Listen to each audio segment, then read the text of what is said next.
Есть кое-что, что я могу сделать для вас. Вставай. Я могу не дать тебе выиграть. Как ты это сделаешь?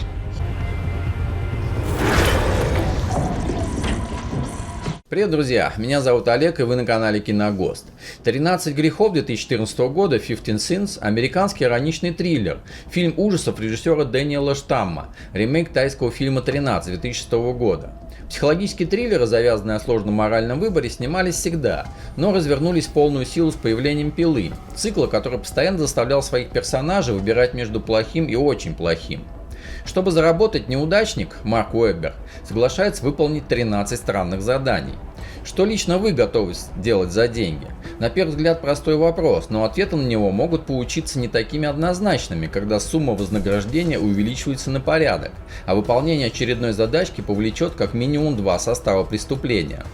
То есть в случае с фильмом «13 грехов» имеем не только увлекательный, хотя в чем-то предсказуемый триллер, но и очередной эксперимент над человеческой системой ценностей в сложных жизненных ситуациях. Мой брат поссал на лицо твоего брата. Я помню. Ржу каждый раз, как вспомню. Делай это! Давай режь!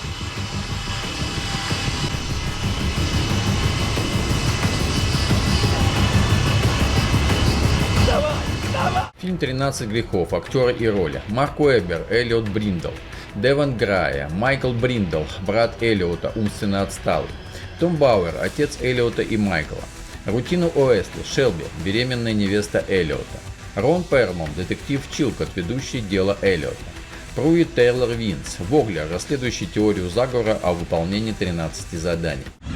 Ты захлопнул дверь передо мной? Нет. Поздравляем вас, Элли? Эллиот Бриндл. Теперь вы зарегистрированный участник. Посмотрите вперед и скажите: я буду танцевать с золотой жабой.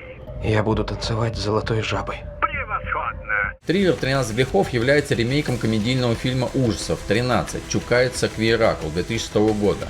Рон Перлман специально не стал смотреть оригинальный фильм 2006 года, чтобы неосознанно не сформировать предвзятое мнение о том, как ему следует исполнить свою роль. Последняя роль Джорджа Коу, исполнившего роль Голоса в телефоне в фильме «13 грехов». Актер скончался 18 июля 2015 года в возрасте 86 лет. Было снято 2 концовки фильма «13 грехов», оптимистичная и другая, где все заканчивается плохо. Альтернативную плохую концовку можно увидеть на Blu-ray носителях. Режиссер «Последнего изгнания дьявола» 2010 года Дэниэль Штам впервые за 4 года занялся кино и снял ремейк тайского хоррора 2006 года, вышедшего в России под названием «13». Впрочем, у Штама получился не столько ремейк, сколько переосмысление оригинального материала. В паре со своим соавтором Дэвидом Берком он переписал сценарий, оставив в нем только общую с тайским фильмом сюжетную канву. Твоя мама не любит тебя. Нет, любит. Они не хотят, чтобы ты знала, но скоро тебя заберут в детский приют. Это неправда. Нет, правда. Они об этом сейчас разговаривают. Это из-за того, что ты сделала? Мама, мама! Фильм «13 грехов». Сюжет. Когда начальник вызвал Эллиота, Марк Уэббер, в свой кабинет, парень был уверен, что его ждет повышение, но он жестоко обманулся. Его увольняют, причем за излишнюю мягкость. Ситуация неприятная, еще более она неприятна тем, что теперь Эллиот потеряет медицинскую страховку, которая позволяла ему заботиться об умственно отсталом брате Майкле, Девон Грае. А на носу еще и свадьбу, платить за которую теперь нечем. Решение проблем приходит неожиданно в виде телефонного звонка. Звонящий предлагает Эллиоту круглую сумму, если тот убьет и затем съест муху. И это только первое из 13 испытаний, которые ждут нашего героя. Их сложность и экстремальность будут расти, но если Эллиот выйдет из игры раньше времени, то он потеряет все, что выиграл до этого, и вновь окажется без заработанных денег и реальным тюремным сроком за совершенное преступление. Они сказали, я смогу купить тебе свадебный подарок, если у меня будут деньги. Я просто хочу выиграть. Я понимаю. Прости меня. Ничего, ничего. Прости меня.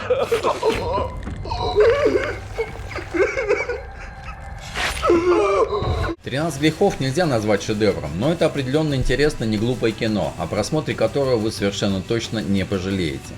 Конечный смысл происходящего в кино «13 грехов» можно свести к конкуренции ценностей, материальной против духовных. Из игры, раз не угодив, невозможно выйти, и вам придется играть до конца, до самого последнего, 13-го задания, которое одинаково для всех.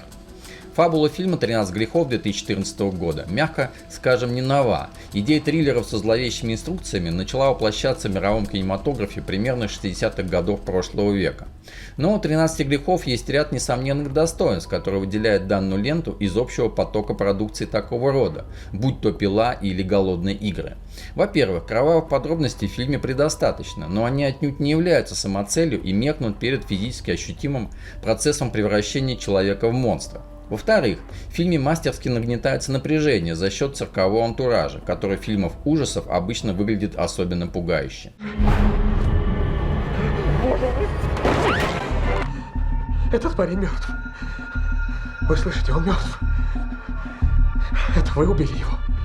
Мистер Бристол, этот человек покончил с собой. То, что вы видите в этой ванной, может принести вам состояние. Крепкий сценарий, уверенные актерские работы, особенно отличился Марк Уэббер, обычно играющий второстепенных затюканных персонажей. Отличная динамика и много уже обязательного для современного триллера кровавого жесткача. Во время просмотра «13 грехов» становится понятно, почему российские дистрибьюторы решили выпустить его в кинопрокат, а не слить на видео.